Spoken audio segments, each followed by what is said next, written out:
참 성실하시고 진실하신 이런 분이십니다. 또 영혼을 사랑하는 이런 뜨거운 마음을 가지고 있는 이런 목사님이세요. 한 10년 전쯤 됐던 것 같아요. 2008년도인가요? 제가 터키를 여행을 했을 때 거기에서 이스탄불에서 우리 엄태원 목사님과 또 사모님 또 아이들 만났습니다. 그리고 특별한 그 계획을 세워서 자동차로 그리스를 여행을 했어요. 그래서 데살로니가, 빌립보, 또 아테네, 또 오늘 본문 말씀에서 사도 바울이 편지를 보냈던 이 고린도라고 하는 도시까지 여행을 했습니다. 참 무척 유익했던 이런 여행이었고, 그때 아마 세진이가 3살 내지 4살 정도 됐던 것 같아요. 그래서 돌아오는 길에 지중해에서 해수욕을 했습니다. 지중해 바다에서 그 좋은 추억을 제가 가지고 있습니다. 뭐 저도 조그만한 교회를 다니고 있어요. 대전 근교회 시골인데 뭐 교인들이 한 15명 내지 뭐 20명, 많이 오면 20명 이런 작은 교회에 출석을 하고 있습니다. 교회가 작다 보니까 뭐 다 알죠, 서로. 뭐 가정에 대해서도 자세히 알고 어떤 가정에 무슨 문제가 있으면 모든 교인들이 함께 참여해서 돕기도 하고 하는 뭐 이런 그야말로 가족 같은 혹은 가족인 교회를 저도 다니고 있습니다. 아름다운 교회도 좀 가족과 같은 이런 분위기라고 생각을 합니다. 자, 오늘 본문 말씀은 우리 고린도전서 15장에 있는 전반부에 있는 말씀이죠. 우리 고린도서 15장 별명이 있죠. 뭐라고 그러죠? 우리가 부활장이라는 별명을 붙이고 있습니다. 고린도서 15장 전체를 우리가 부활, 예수 그리스도의 부활과 또 예수를 믿는 신자들이 장차 부활할 것이라고 하는 뭐 이런 사실을 이제 기록하고 있습니다. 아마 고린도 교회 교인들 가운데 부활을 별로 믿지 않는 이런 사람들이 많이 있었던 것 같아요. 그래서 이제 한 장 전체를 이 부활을 강조하면서 사도 바울이 편지를 쓴 것입니다. 그 중에 이제 전반부, 내가 여러분에게 전한 복음을, 내가 너희에게 전한 복음, 우리 개역 개정판 성경을 보면 내가 너희에게 전한 복음이라는 말이 나오고, 너희가 받은 것, 또 그 가운데 선 것, 다 복음을 의미하죠. 또 2절에서는 내가 전한 그 말, 너희가 만일 내가 전한 그 말을 굳게 지키고 헛되이 믿지 아니하였으면, 역시 복음을 가리킵니다. 이 복음을 너희가 굳게 지키고 또 헛되이 믿지 않으면 그로 말미암아 구원을 받으리라. 또 3절에서도 내가 받은 것을 너희에게 전했다. 내가 받은 것, 바로 복음을 의미합니다. 그리고 사도 바울은 여러 도시를 다니면서 내가 받은 것, 그래서 그 복음을 선교 현장에서 가르치고 또 전하고 했던 것이죠. 그로 말미암아 구원을 받으리라. 또 그 복음을 통하여 여러분도 구원을 받을 것입니다. 이런 말씀을 하고 있는 거죠. 여러분들은 구원을 받으셨습니까? 구원 받으셨어요? 받으셨으면 아멘 한번 하세요. 큰 소리로. 구원 받으셨으면 아멘. 구원 받는다는 말이 무슨 말일까요? 뭐 여러 가지 의미로 우리가 해석을 할 수 있을 텐데 쉽게 말하면 뭐 건짐을 받는다 뭐 이런 의미가 될 것 같아요. 홍수 혹은 바다에 빠져서 허우적거리고 있는데 그래서 언제 죽을지도 모르는 이런 생사의 위기 가운데 있을 때 건짐을 받는 거, 건짐을 받았다, 구원받은 것입니다. 건짐을 받는다. 우리 삭개오 말씀을 금방 사모님 하셨는데, 삭개오를 만난 후에 예수님이 하신 말입니다. 인자에 온 것은 잃어버린 자를 찾아 구원하려 함이라. 그러니까 예수님이 이 땅에 오신 목적이 바로 잃어버린 자를 한 사람 한 사람 찾으셔서 구원하는 것이 예수님이 이 땅에 오신 목적이라고 말씀을 하고 있는 것입니다. 그래서 구원이 중요하죠. 구원받는 일이 매우 중요합니다. 또 교회가 존재하는 목적이 바로 잃어버린 자를 찾아, 예수님이 이 땅에 오신 목적대로 잃어버린 자를 찾아서 구원하는 것이 교회가 해야 할 가장 중요한 사역인 거죠. 물론 교회가 할 일이 많죠. 물론 다양하게 많이 있습니다. 그러나 가장 최우선적으로 중요한 일은 잃어버린 자를 찾아서 구원하는 것입니다. 다른 말로 하면 예수님께로 인도하는 것입니다. 그래서 구원받는다고 하는 것이 너무너무 중요합니다.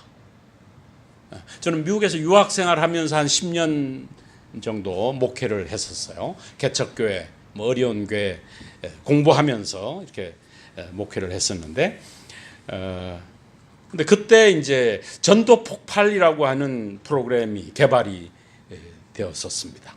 또 한국말로도 그 교재들이 번역이 되어서 우리 한국에서도 물론 전도 폭발을 많이 여러 교회들이 받아들여서 이제 훈련을 시키고 또 전도 활동을 하고 했지만, 또 미국에 있는 교포 교회들에서도 전도 폭발 사역을 많이 했어요. 그래서 저도 그 지도자 그 훈련 클리닉에 참석을 하고 자격증을 받아서 제가 섬기는 교회에서 전도 폭발 사역을 했습니다.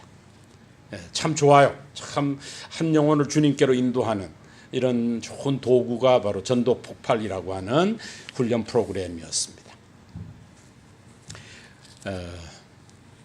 간정도 하고 또 성경도 인용하기도 하고 또 여러 가지 한 40분 정도, 한 40분 내지 50분 충분하게 복음을 설명을 하고 그리고 결신시키는 이런 프로그램입니다. 우리 사형리라든지 하나님과 화목하게 하는 길, 이런 그 전도 선교 단체, 또 전도 단체에서 개발한 전도 도구들은 상당히 간략해요. 간략하고 짧은 한 10분 내지 15분에 복음을 전합니다만은, 전도 폭발의 좋은 점은 충분하게 필요하다면 또 질문도 하고 얘기도 듣고 하면서 복음을 설명하는, 한 40분 내지 50분 복음을 설명하는 이런 프로그램입니다. 그 진단 질문이라는 것이 있어요. 진단 질문. 진단 질문 1, 진단 질문 2 이렇게 두 가지 진단 질문이 있는데, 마치 의사에게 이제 환자가 찾아가게 되면 의사가 환자에게 증상을 묻잖아요. 어떤 상태인지, 어떤 건강에 어떤 어려움이 있는지 하는 것을 의사가 환자에게 묻듯이 바로 전도 대상자에게 전도자들이 질문을 하는 것입니다. 첫 번째 질문이 뭐냐면, 만약에 오늘 밤 우리 선생님께서 이 세상을 떠나신다면 천국에 들어갈 것을 확신하십니까? 이런 질문을 던져요. 그러니까 구원받았는지의 여부를 묻는 거죠. 그 예 혹은 아니오라고 답변할 수 있도록 질문을 던집니다. 물론 극단적인 가정이죠. 물론 오늘 밤 이 세상을 떠나신다면 극단적인 가정이지만 또 있을 수 있는 가정입니다. 그죠? 있을 수 있는 일이에요. 어떻게 될지 모르잖아요. 5분 후에 내 앞에 어떤 일이 생길지,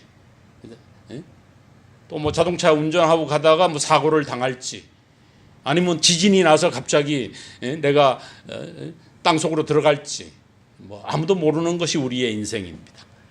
그래서 오늘 밤에 우리 선생님께서 이 세상을 떠나신다면 천국에 들어갈 것을 확신하십니까? 이 질문을 던지는 거죠. 그런데 이 질문에 대해서 여러분들은 어떻습니까? 어떻게 대답하시겠어요? 예라고 자신 있게 확실하게 대답하실 수 있는 분은 손 좀 들어보세요. 예, 나는 이 세상, 오늘 밤 이 세상을 떠난다면 천국에 들어갈 것을 확신합니다. 그렇게 믿습니다 하시는 분, 예, 감사합니다. 솔직하게 말씀해 주셔서 감사해요. 그럼 손을 안 드신 분은 뭡니까? 좀 분명하지 않다는 얘기겠죠. 확실하게 모르겠다는 이런 말씀일 텐데, 오늘 예배가 끝나기 전에 이 대답에 확실하게 예라고 답변할 수 있게 되기를 바랍니다. 저도 사실 25년 동안 교회 생활을 하질 않았어요. 또 예수님을 만나지 못했습니다. 그리고 방황했어요. 예수 없는 인생은 방황입니다. 25살 대학교를 졸업하던 해입니다. 1977년 25살까지는 제가 방황을 많이 했어요. 그러다가 이제 1977년 11월 13일 날짜를 저는 기억해요. 뭐 이 날을 꼭 기억해야 한다는 것은 아닙니다. 사람마다 기억하는 사람도 있고 또 기억하지 않는 사람들도 물론 있을 수 있어요. 그러나 저는 그날이 주일날이었고 또 그날 내가 예수를 만난 것이 너무나 생생했기 때문에 그 날짜를 기억합니다. 저는 그래서 생일이 두 개가 있어요. 하나는 이제 어머니로부터 태어난 날 생일 1월 25일입니다. 그러니까 이틀 전에 조그마한 케이크를 놓고 축하를 했어요. 딸들하고 축하를 했습니다. 그런데 또 영적인 생일이 저한테는 있어요. 아까 말씀드린 또 11월 13일입니다. 25살 되던 해 예수님을 만나서 또 예수님으로 인해서 구원을 받고 그리고 또 새로운 인생을 살게 된 날이 바로 영적인 생일인 것입니다. 모든 사람은 죽죠. 모든 사람은 죽습니다. 한 번 죽는 것은 사람에게 정한 것이요 라고 그랬어요. 모든 사람이 죽어요. 물론 육체적인 죽음을 의미합니다. 예수 믿는 사람들도 죽어요. 육체적인 죽음은 피할 수 없다고 생각을 해요. 그러나 육체적인 죽음 후에 또 영적인 죽음이 있습니다. 영적인 죽음은 예수 안 믿는 자들은 육체적인 죽음도 경험하고 또 영적인 죽음도 경험하지만 예수 믿는 사람들은 영적인 죽음을 당하지를 않습니다. 그러니까 육체적인 죽음을 맞이하면 천국으로 가는 거죠. 구원받았기 때문에 천국으로 갑니다. 그래서 그런 말이 있어요. 한 번 태어난 사람은 두 번 죽고 두 번 태어난 사람은 한 번 죽는다. 이 말의 의미 이해하시겠죠? 한 번 태어난 사람, 그러니까 육체적으로만 태어난 사람, 영적으로는 태어나지 못한 사람은 두 번 죽는단 말이죠. 육체적인 죽음과 영적인 죽음이 기다리고 있다는 거죠. 그런데 두 번 태어난 사람, 다시 말해서 육체적인 두 번 태어난 사람, 육체적인 출생과 영적인 출생을 경험한 사람은 한 번만 죽는다. 영적인 죽음이 없고 육체적인 죽음만 있다. 이런 말씀이 있어요. 근데 여러분들은 한 번 죽어요? 두 번 죽어요? 예수 믿었으면 한 번만 죽습니다. 육체적인 죽음만 경험하게 되는 것이고 예수 믿어서 영적인 출생을 한 사람은 육체적인 죽음을 경험하면서 천국에 가기 때문에 그래서 하나님과 영원토록 함께 있기 때문에 두 번째 죽음, 영적인 죽음을 당하지 않는다는 것이죠. 근데 사람이 왜 죽을까요? 성경은 죄의 싹은 사망이다라고 말하고 있어요. 죄를 범했기 때문에 죽음이 와요. 육체적인 죽음이 옵니다. 죄인이기 때문에. 죄의 싹은 사망이다. 그래서 모든 사람들이 죄를 범하였음에 하나님의 영광이 이르지 못한다. 뭐 이런 말씀도 로마서 3장 23절에 있어요. 모든 사람, 예외 없습니다. 모든 사람들이 죄를 범했다고 성경은 말씀하고 있어요. 그래서 죄인인 거죠. 뭐 죄를 짓기 때문에 죄인이라기보다는 죄인으로 태어나는 겁니다. 인간은 죄인으로 태어나요. 죄인의 신분을 가진 사람으로 태어나는 것이 모든 인생입니다. 모든 사람이 죄를 범했음에 하나님의 영광에 이르지 못한다. 이 말은 하나님을 바라볼 수 없다, 혹은 뭐 하나님의 영광에 동참할 수 없다, 뭐 그런 의미가 되는 거죠.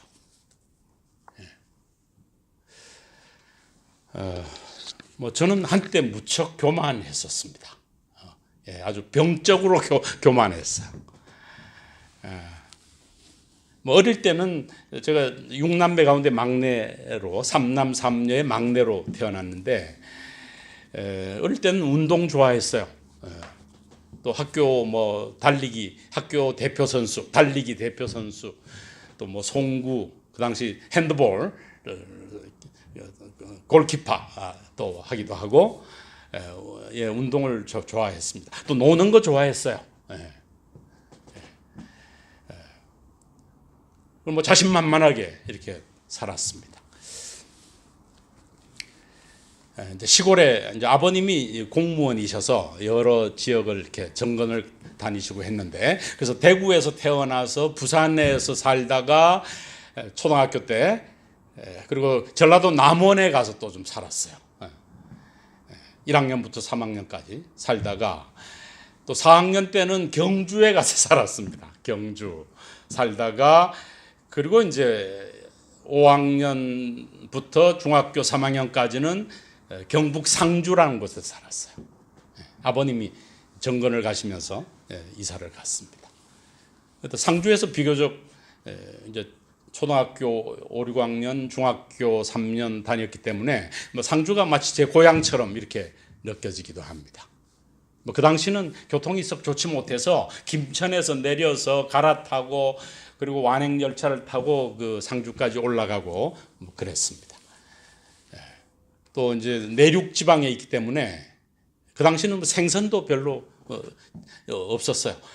뭐 짠 생선, 아주 절여서 이렇게 운송해온 뭐 이런 생선을 먹는 뭐 이런 도시였고, 뭐 상주가 옛날에는 큰 도시였습니다. 경주 상주로부터 경상도란 말이 생겼다고 그러더군요. 그러니까 옛날 신라 시대에는 상주가 아주 큰 도시였던가 봅니다. 경주와 함께 상주. 그러니까 굉장히 보수적이에요. 아주 역사적인 이런 도시고 보수적인 이런 도시인데, 거기에서 이제 중학교 생활을 했는데, 뭐 놀기 좋아하고 운동하고 하던 소년이었는데, 이제 형님이 이제 대학생이었는데 겨울 방학 때 내려오셔서 저한테 수학도 가르쳐주고 영어도 가르쳐주고 하셨습니다. 그래서 중학교 2학년 겨울 방학 때, 그러니까 3학년 올라가기 전이죠. 겨울 방학 때 이제 공부를 하게 되었습니다. 그리고 공부가 재밌더라고요. 공부가 이렇게 쉽고 재밌는 것을 경험을 했습니다. 그러면서 3학년 3월 달에 시험을 쳤는데 3학년 전체에서 1등을 했어요. 되게 학급에서 한 5등, 6등 하던 이런 정도였는데, 뭐 나쁘게 공부를 아주 못하지는 않았어요. 운동도 하면서 또 공부도 웬만큼은 했던가 봐. 그래서 학급에서 한 5, 6등 하던 했었는데, 그러니까 3학년 전체에서 1등을 했습니다. 아마 모의고사였던 것 같아요. 이러면서 막 신난 거예요. 또 막 공부가 너무너무 신나고 재밌고, 또 1등 하니까 부모님들이 좋아하고 기뻐하시고 하니까 또 기분 좋아지고, 뭐 이러면서 열심히 이제, 그리고 이제 형님들이 다 서울에서 이제 학교를 다니고 직장생활, 큰 형님은 직장생활 하셨기 때문에 이제 고등학교는 서울로 가야 된다고 하는 이런 생각을 했던 것 같아요. 그래서 열심히 공부해서 좋은 성적을 내서, 그리고 이제 서울에 있는 고등학교로 진학을 해야 된다는 이런 생각을 제가 했던 것 같습니다. 그래서 열심히 공부했어요. 중학교 3학년 때 열심히 공부하고 뭐 항상 1등 하던 친구가 있었어요. 네, 이름도 기억합니다. 김웅범이라고 하는 친구인데 항상 1학년 때부터 2학년 계속 1등 하던 친구인데 제가 3학년 때는 제가 1등을 한 거예요. 그리고 또 가끔 그 친구도 1등 하기도 하고 제가 1등 하기도 하고 뭐 서로 선의의 경쟁을 하게 되었습니다. 그래서 시간이 뭐 제한되어 있기 때문에 다 자세히 말씀드릴 수가 없고, 그래서 제가 상주 중학교를 졸업하고 경기 고등학교에 입학을 했어요. 그 당시는 또 뭐 1류, 2류 그런 얘기 많이 했던 때입니다. 또 김웅범이도 경기 고등학교에 지원해서 시골 학교에서, 그 당시는 업이었어요. 지금은 상주시인데 그 당시는 상주업이었습니다. 그래서 상주 중학교에서 경기 고등학교를 두 사람이나 그 당시 100% 입학을 했습니다. 그 친구는 이제 공대로 가서 뭐 지금은 어떤 일을 하는지 뭐 대우중공업에 갔다는 이런 얘기는 들었습니다만은 뭐 어떻게 사는지는 모르지만 저는 이제 경기고등 시골에서 경기고등학교를 갔으니까 뭐 자신만만했던 거죠. 뭐 건강하기도 하고 또 노력하면 못할 일이 없다 하는 뭐 이런 생각도 하고, 또 이제 아버님이 공무원이셨기 때문에 뭐 말단 공무원이죠. 나중에 이제 뭐 과장 정도까지는 하셨지만, 그러니까 아버님이 이제 그런 암시를 하셨던 것 같아요. 좀 막내 너는 좀 힘 있는 사람이 됐으면 좋겠다 하는 이런 생각을 하셨는지, 뭐 당연히 너는 서울 법대 가라고 뭐 이렇게 은밀히 또 아니면 뭐 직접 간접으로 조언을 하셨던 것 같아요. 그래서 저도 뭐 제가 뭐 그렇게 계획을 세우고 그랬던 것 같지는 않은데, 그러나 내 운명은 고등학교를 졸업하고 서울대학교 법과대학을 입학을 하고, 그리고 또 고등고시, 그 당시 사법고시라고 그러죠. 사법고시를 재학 시절 동안에 합격을 하고, 그리고 또 판사가 되고, 그리고 결국 내 인생은 대법원장으로 내 인생을 마쳐야 되겠다. 뭐 그것이 내 운명이다 하는 생각을 고등학교 시절에 했습니다. 그리고 이제 그 당시 이제 경기 여자 고등학교 학생들하고 영어 회화 클럽을 했었는데, 그게 이제 미국 대사관역, 그러니까 덕수궁 돌담길을 따라서 올라가는 곳에 이제 건물이 하나 있었는데, 거기에서 이제 일주일에 한 번씩 모여서 서로 영어로 대화하고 하는 뭐 이런 클럽 활동을 하게 되었습니다. 그리고 돌아올 때는 역시 또 이제 시청 앞으로 나오기 위해서는 덕수궁 돌담길을 따라서 이제 걸어와야 되는데, 그때 그런 생각을 했어요. 이 길이 내 출근길이 돼야지 하는 이런 생각을 했어요. 그 당시는 대법원이 그 근처 서소문에 있었어요. 그 근처에 시청 뒤쪽에 있었습니다. 뭐 당연히 나는 서울 법대를 가서 고등고시를 빨리 파스해서 법관이 되고, 그래서 결국 내 인생은 대법원장으로 마무리돼야 된다고 하는 이런 생각을 했습니다. 근데 요즘 아주 양승태 대법원장 아주 곤욕을 치르고 있어요. 지금 수감되었죠. 아주 사법부의 아주 치욕이다 뭐 이런 말도 언론에서 하고 있습니다만은, 그래서 열심히 공부했습니다. 그런데 고등학교를 졸업하고 이제 첫 시험을 서울법대에 지원을 했는데 떨어졌어요. 실패했습니다. 그리고 또 재수했어요. 뭐 그 당시 또 당연히 뭐 떨어지는 일은 있을 수 있는 일이고, 또 재수해서 가면 된다고 하는 이런 생각으로 이제 대성학원에 입학을 하게 되었습니다. 뭐 대성학원 생활도 이제 고등학교 3학년 생활과 뭐 연장선상에 있었습니다. 또 대성학원에서도 이제 매월 모의고사를 치는데, 뭐 그건 이제 전국에서 우수한 학생들이 다 학원을 다니는 뭐 이런 상황이었는데, 한 뭐 수백 명 되죠. 수백 명 학생들 가운데 그 모의고사 시험을 치면 이제 10등 안에 들면 선물을 줬어요. 그래서 그 선물을 거의 매달 제가 받았습니다.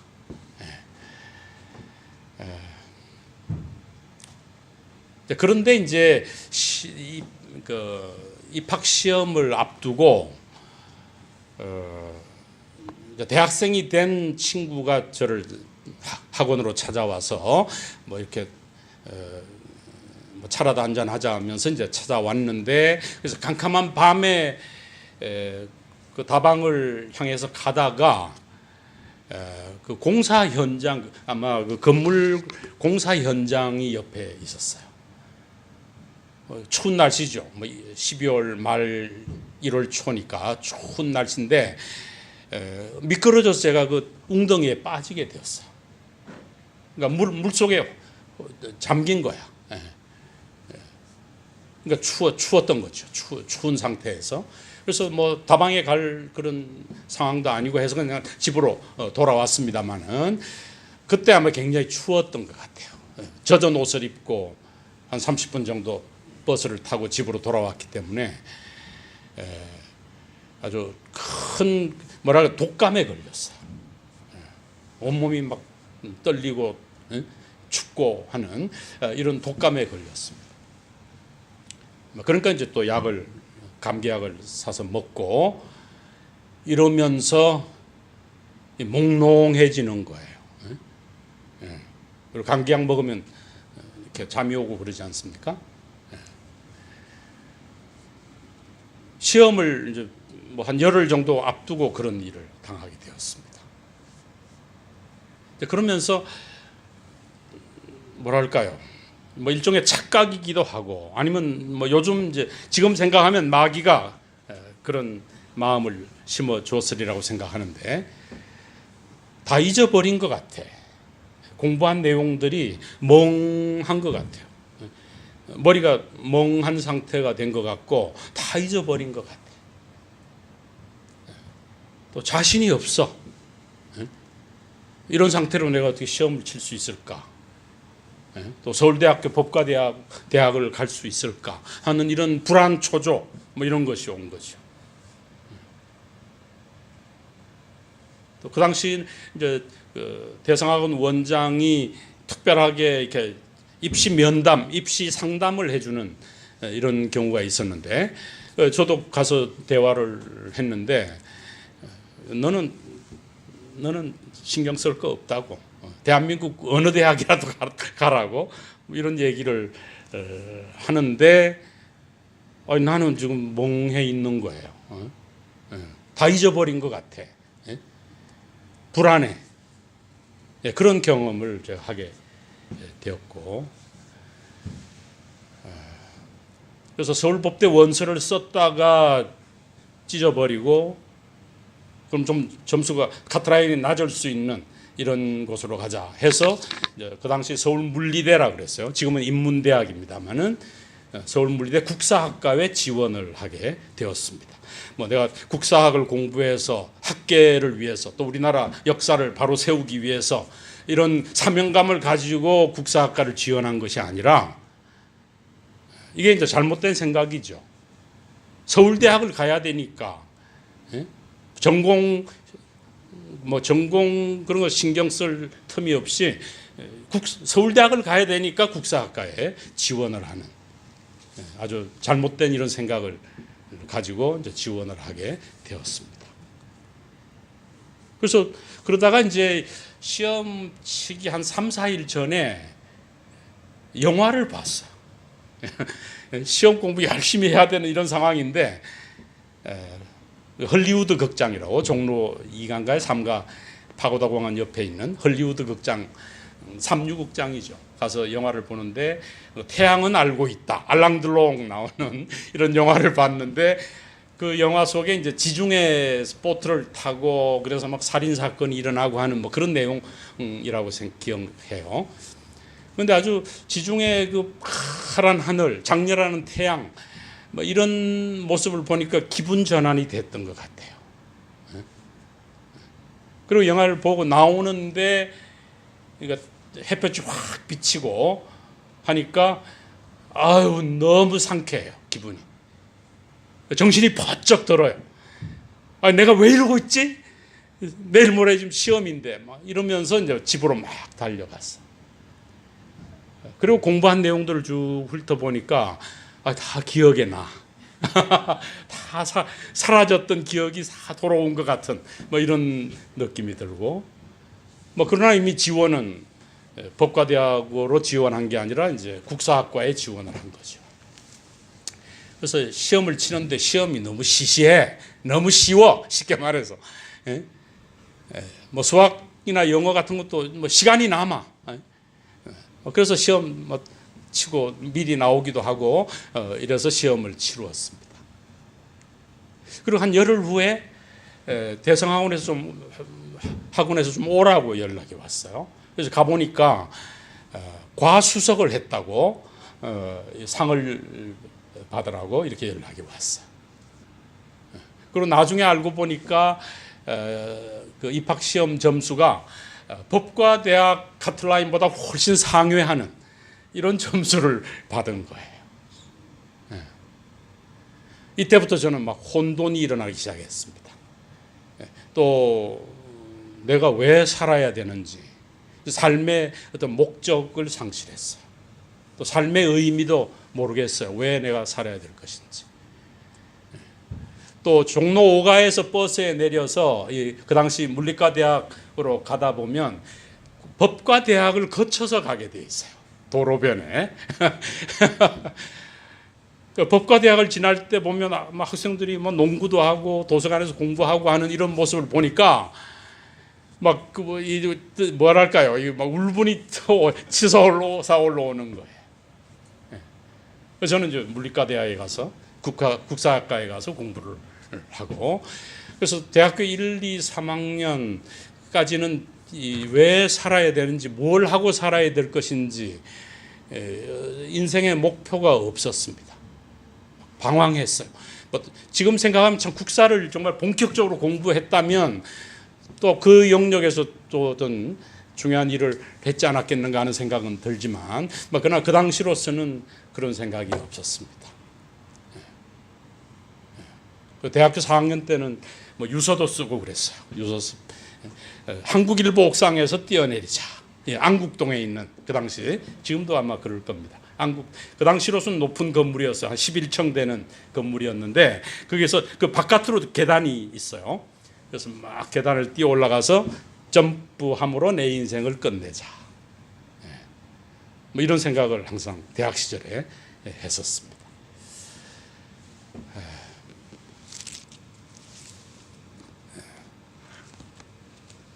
그리고 나서 이제 대학 뭐 학점은 따야 되니까 기본적인 학점을 따야 이제 졸업이 되니까 뭐 그건 한 거죠. 하고 이제 졸업을 하게 되었고, 그리고 이제 1977년 2월에 졸업을 하고 11월에 예수님을 만나게 되었습니다.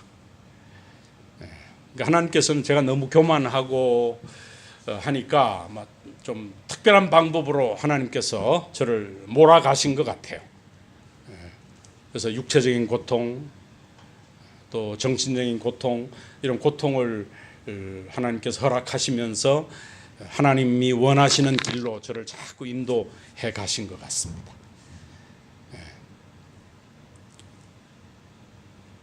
그래서 11월 13일 그 주일날이었는데 주일 오후에 이제 여의도 순복음교회를 제가 갔어요. 그리고 어느 제 고등학교 친구인데 그 친구가 지금은 이제 순복음교회가 목사가 된 친구인데 그분 부잣집 아들이었어요. 부잣집 아주 돈 많은 큰 집 저택에 사는 이런 친구였는데 그 친구도 방황을 많이 했어요. 유학을 갔는데 뭐 술 마시고 담배 피우고 마리화나 하고 하는 이런 친구였는데 이제 복음을 듣게 되고 예수를 믿었던 친구였어요.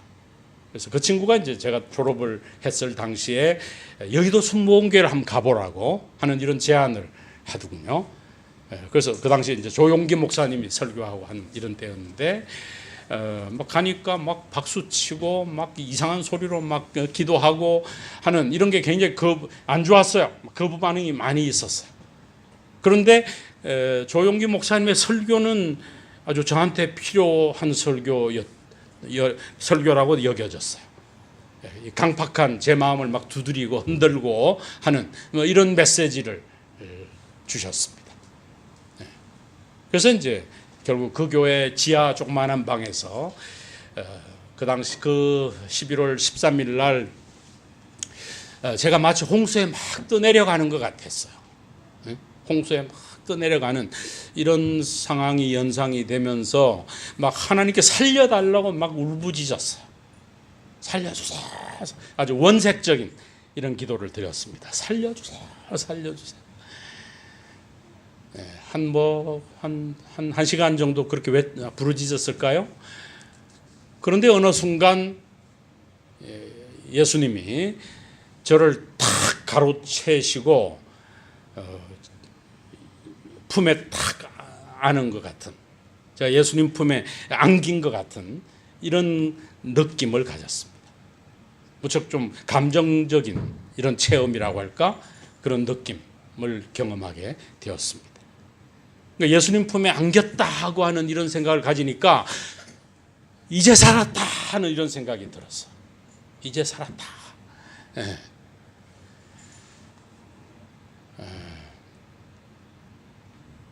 그때는 뭐 성경도 잘 몰랐어요. 교회 생활을 제대로 한 게 아니니까 또 성경 말씀을 뭐 가르쳐 준 사람도 없었고 또 성경 공부를 체계적으로 한 것도 아니고 그냥 체험적으로 예수님을 경험하게 된 겁니다. 만나게 된 거예요.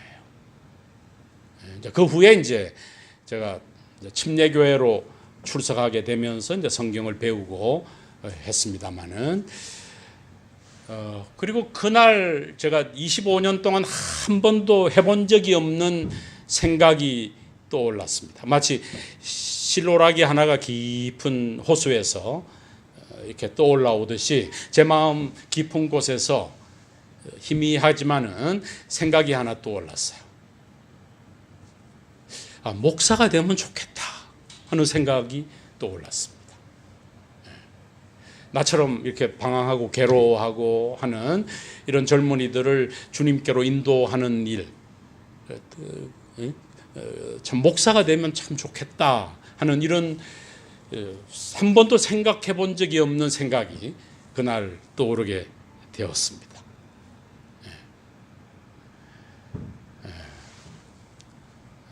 그래서 이제 또 취직을 하고 직장 생활을 하고 대우실업에 취직이 되어서 무역회사에서 또 일하고, 그런데 이제 목사가 되어야겠다고 한 생각이 이제 계속 마음속에 남아 있는 거예요. 또 하나님께서 자꾸 그런 방향으로 저를 인도하셨던 것 같아요. 뭐 대우실업 계속 다니면 월급 잘 나오고 또 보너스도 나오고 뭐 편안하게 살 수는 있겠는데, 근데 계속 여기에 있으면 자꾸 길이 막힐 것 같아. 그런데 이거 다 포기하고 신학 공부하러 신학교에 가면 길이 확 열릴 것 같아. 그런 생각이 들었습니다. 그래서 이제 3년 후에 결국은 직장도 사임을 하고 이제 침례신학대학교로 입학을 하게 되었습니다만은,